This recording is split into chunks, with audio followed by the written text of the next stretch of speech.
Hello, what's up YouTube? Ronix with another tutorial, and in this tutorial I want to show you guys the best way to save your images so that you don't encounter the problems like maybe your images having to change in color when you put them on another device or when you post them on social media or upload them on a different device. So let me first give you guys a moment to hit the like button on this video, or you can even drop a comment in the comment section later on if at all you find this video helpful. So let me hope you have liked this particular video.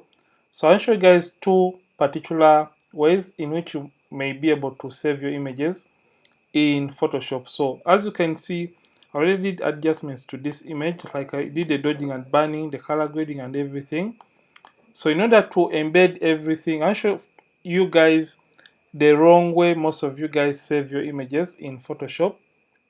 And after showing you the wrong way, I'm going to be showing you guys the best ways in which you have to save your images. So usually most people just come to file and you come to save or save as. So when you come to save as, you're going to look for the folder and you choose maybe format as JPEG and you hit save. So the disadvantage of using this kind of method or technique is, yes, you're going to be able to save your image, but in most cases, for example, those that shoot in RAW, in most cases, you're going to be able to encounter that problem or that issue whereby your images are going to be looking different from the image that you color graded or retouched in Photoshop. Meaning, this image is going to be saved, but it's going to be lacking the profile or the color profile of Photoshop in which you embedded it or you integrated in it as you're editing it or retouching it. So this is, I would say, it is a wrong technique of saving your images. So I'm just going to hit cancel. So I'll show you guys two different ways. So for people that use older versions of Photoshop, this is the technique that you have to be using to save your images. And for those that have later versions of Photoshop, you can as well use this very technique that I'm going to be showing you guys, or the technique I'm going to be sharing with you guys later on in this particular tutorial. So the very first technique is coming to file and you come to export, then you come to save for web legacy. So when you hit save for web legacy, it is going to open for you a way different window. And when it opens this window for you, you have to come and choose, of course, you have to select the format. So I'm just going to come and I select this as original and hit command minus so that I can have the image in the whole frame. So when you hit this or select the image, just come and select the format, which is a JPEG file. So make sure you select optimized. Yeah, just select optimized and now choose the quality as 100% because you want the best out of your image whenever you're being able to save them in Photoshop. Then after doing that, you have to come right here where it says convert sRGB. So make sure you check this option right here.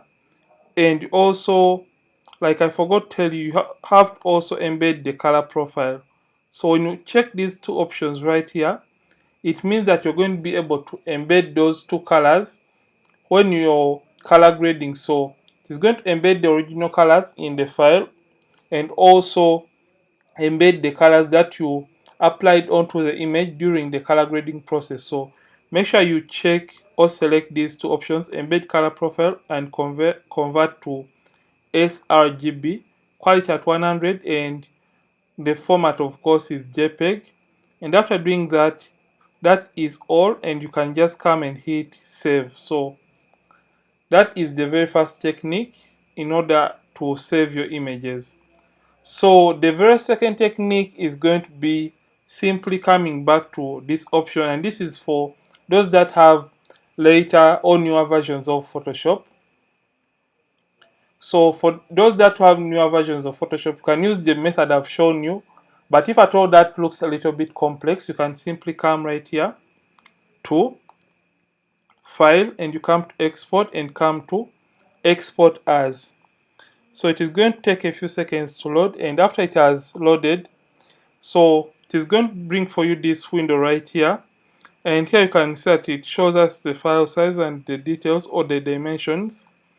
Then right here we have the same options that we had in the previous technique. So come to format, and of course we need a JPEG, and we need the quality as at 100% because we need everything like at the maximum. So where the sharpening happens or takes place is in this particular area. It is like when you're exporting your image in Lightroom, whereby you have to sharpen for screen or maybe sharpen for web or anything. So in image size, I leave everything the way it is right here, and the scale I leave it the way it is. So when it comes to resampling, I make sure that I select by cubic sharper. So when you select this, it is going to add that kind of subtle kind of sharpening to your image in Photoshop. Then we have where it says canvas size. So usually I don't tamper with this option. Then we have the option which says color space. So under color space, we have where it says convert to sRGB and also embed color profile. So these two options right here, you have to make sure that you check or select these two options in Photoshop. So select this, convert sRGB, make sure it is checked, and also embed the color profile. So after doing that, Photoshop is automatically going to merge or integrate the colors that you applied, or every little adjustment regarding color that you applied to the image as you're doing maybe the color grading or skin retouching on the image. And after doing that, just come and hit export. So after doing that, you're going to be seeing this little window right here. So here it says save as. So maybe you can rename your file if at all you really want to save your image with a different naming or different name. Then you have to choose where you have to maybe save your image. So here it says desktop, so I'm just going to be saving my image to my desktop. So I'm just going to rename this maybe to export image, and this is the name that I'm going to be saving on this particular image. And location is where you want your image to be stored after you have been able to save it, and just hit save, and it is going to automatically save the image for you and close that window for you. So basically this is the best way in which you can save your images in Photoshop so that you don't encounter the problems like changing color, and you are also going to be having a sharp image after you have been able to save it in Photoshop. So this has been it for today's tutorial, and if at all you have found this really helpful, don't forget to give this video a like, and don't forget to comment in the comment section so that the YouTube algorithm is going to be able to push this to so many people out there. And I'm Ronnix from RonnixPhotography. Thank you for watching. I'll see you in yet more tutorials, and don't forget to keep practicing and keep creating.